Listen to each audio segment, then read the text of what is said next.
ब्रह्माणं विदधाति पूर्वं यो वै वेदाश्च प्रहिणोति तस्मै तद्ब्रह्मा वेदमात्मबुद्धिप्रकाशं मुमुक्षुर्वै शरणमहं प्रपद्ये। विश्व की सांस्कृतिक राजधानी काशी, भगवान श्री राम की जन्मभूमि अयोध्या और श्री कृष्ण के तेज से स्वरूपित मथुरा की मिट्टी को लेकर मैं आप सभी के समक्ष अपने हृदय से उपस्थित हुई हूँ, उत्तर प्रदेश का प्रतिनिधित्व करते हुए। और यहाँ उपस्थित सभी आदरणीय एवं माननीयों के पांव लागतानी और देश की शिराओं में संचारित सभी युवा श्रोणित के हमार सादर नमस्कार। आज का विषय या सदन का विषय मात्र युवा नेतृत्व नहीं, अपितु युवा नेतृत्व में सतत विकास जो कि भविष्य की ओर अग्रसित करता है, जिसकी परिकल्पना उस वटवृक्ष के समान है जिसकी जड़ें हमारी पुरातन संस्कृति हो, जिसका तना हमारे लोकतांत्रिक मूल्य हो, जिसकी शाखाएं हो सबका साथ, सबका विकास, सबका विश्वास। युवा कौशल जिसकी पत्तियां हों, जिसे सींचें हम अपने परिश्रम से और फल स्वरूप मिले हमको विकसित विश्वगुरु भारत।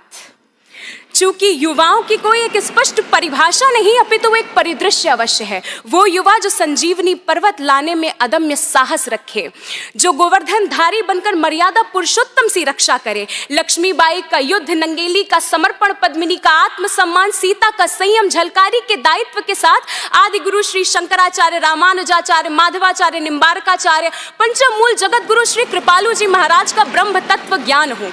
सर्वे भवन्तु सुखिनः, सर्वे सन्तु निरामया का परिचित्र उदाहरण करे, फिर चाहे वो श्रीलंका में आपातकाल हो, बाढ़ग्रस्त नेपाल हो, अफगानिस्तान में अकाल हो, तुर्की का भूकंप विकराल हो या कोरोना में हाहाकार हो। हम युवाओं को आजादी की लड़ाई में अपना योगदान देने का सौभाग्य प्राप्त नहीं हुआ, परंतु आज आवश्यकता है अपनी शक्ति को पहचान प्रधानमंत्री जी के कुशल नेतृत्व में इस प्रज्वलित अग्नि में अपनी आहुति समर्पित करने की। क्योंकि हमारे प्रेरणा स्रोत स्वामी विवेकानंद जी कहा करते थे कि यदि मुझे 100 ऊर्जावान युवा मिल जाएं तो मैं इस देश की दशा व दिशा दोनों बदल कर रख सकता हूं। ऐसे में हम तो 60 करोड़ हैं, हमारे लिए क्या कठिन, बस आवश्यकता है जामवंत की भूमिका निभाने वाले ऐसे मंचों की, जो हम युवाओं से ये कह सकें कि कौन सुकाज कठिन जग माही, जो नहीं होत तात तुम पाही। बस आवश्यकता है प्रत्येक युवा को यह जानने की कि वह क्या कर सकता है।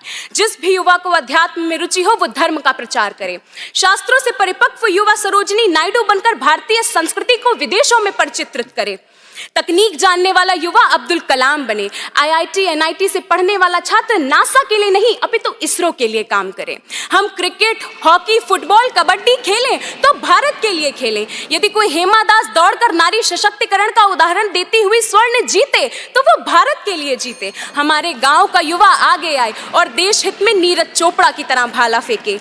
रचनाएं ऐसी रची जाएं कि साहित्य का नोबेल भारत को प्राप्त हो। हम शिष्टाचार यूं अपनाएं कि जापान से पहले भारत का नाम हो।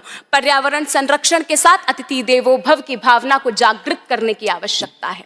जो युवा दौड़ सकता है वो दौड़े, जो चल सकता है वो चले और जो रेंग सकता है वो रेंगे, परंतु अपने कर्तव्य का निर्वहन अवश्य करे और सिंह की गर्जन की भांति नेतृत्व क्षमता के साथ।